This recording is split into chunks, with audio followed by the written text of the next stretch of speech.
আসসালামু আলাইকুম ওয়া রাহমাতুল্লাহি ওয়া বারাকাতুহু। নাহমাদুহু ওয়া নুসাল্লি আলা রাসূলিহিল কারীম, আম্মা বা'দ।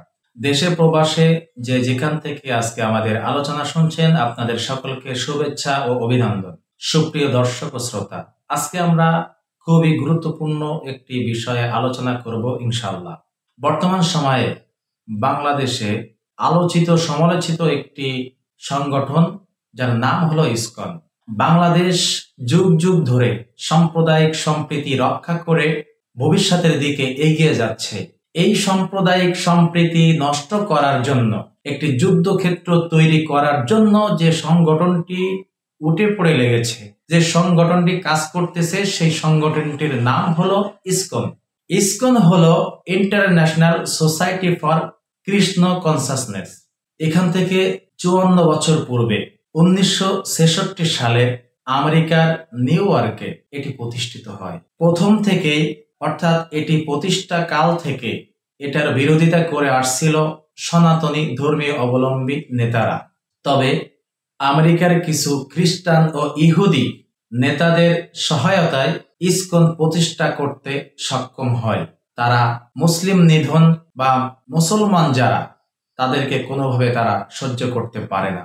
এই ইসকন সংগঠন বাংলাদেশের মসজিদ ভাঙার কাজে সহায়তা করেছে। এখান থেকে কয়েক বছর আগে ঢাকাস্থ স্বামীবাগ এলাকায় ইসকনের গান বাজনা করার সময় নিষেধ করলে পুলিশকে সঙ্গে নিয়ে মসজিদের তারাবি নামাজের উপর নিষেধাজ্ঞা জারি করে। পরে সেখানে সংঘর্ষ হয়। এভাবেই করে ইসকন সংগঠন মুসলিমদের ব্যাপকভাবে বিরোধিতা করতে থাকে। ইসকন বর্তমান সময়ে একটি জঙ্গি সংগঠন খ্যাত। ইসকনের বিভিন্ন অফিসে দেখা মিলেছে অনেক ভারী অস্ত্র, মানুষকে হত্যা করার মতো যে সমস্ত অস্ত্র থাকা দরকার সেটা তাদের সেখানে আছে। এছাড়া নগ্নতা ইসকনের একটা অন্যতম নাম। তো ইসকন বাংলাদেশের সাম্প্রদায়িক সম্প্রীতি নষ্ট করার জন্য তারা বর্তমান সময়ে সোচ্চার। একজন মুসলিম হিসাবে জন্মগ্রহণ করে এই ইসকনকে সাপোর্ট করে যাচ্ছে। এখানে একজন মুসলমান কোনোভাবেই প্রত্যক্ষ কিংবা পরোক্ষভাবে সহযোগিতা করতে পারে না, তাদের সাথে থাকতে পারে না। এই সংগঠন উগ্র হিন্দুত্ববাদী একটি সংগঠন। এই সংগঠনের মধ্যে যারা আছে, ইসকন যারা করে, সকলেই হিন্দু নয়।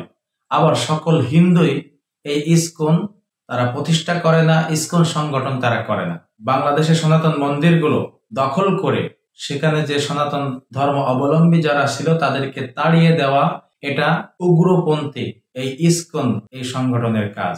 এই ইসকন সংগঠনের একটা অন্যতম থিওরি হচ্ছে নির্জবন করো আজি সকল ভুবন, যার অর্থ সারা পৃথিবীকে জবন মানে মুসলমান মুক্ত করো।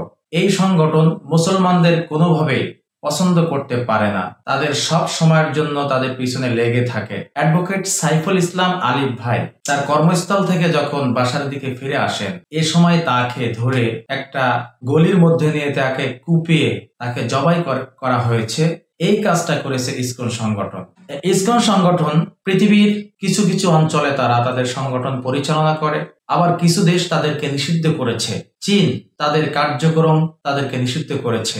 সৌদি আরব, তাজিকিস্তান, ইন্দোনেশিয়া, মালয়েশিয়া, এই সমস্ত দেশে তাদের কঠোরভাবে তাদের কার্যক্রম নিষিদ্ধ করা হয়েছে। তো এইভাবেই করে এই জঙ্গি সংগঠন ইসকন আমাদের বাংলাদেশ থেকে অবিলম্বে নিষিদ্ধ করতে হবে। বর্তমান সময়ে বাংলাদেশের দায়িত্বে যারা আছে, বাংলাদেশ পরিচালনার দায়িত্বে যারা আছেন, তাদের কাছে উদাত্ত আহ্বান রাখতে চাই, এই ইসকন জঙ্গি সংগঠন অবিলম্বে নিষিদ্ধ ঘোষণা করতে হবে। এটা না করা হলে এই দেশে সাম্প্রদায়িক সম্প্রীতি নষ্ট হবে। এই যুগ যুগ ধরে রাখা সাম্প্রদায়িক সম্প্রীতি এদের কারণে নষ্ট হবে। সুতরাং আসুন আমরা ইসকনকে না বলি, ইসকনের সমস্ত কার্যক্রমকে না বলি, ইসকনকে সহায়তা করা থেকে বিরত থাকি এবং ইসকনকে অবিলম্বে নিষিদ্ধ ঘোষণা করা চাই। আসসালামু আলাইকুম ওয়া রাহমাতুল্লাহি ওয়া বারাকাতুহু।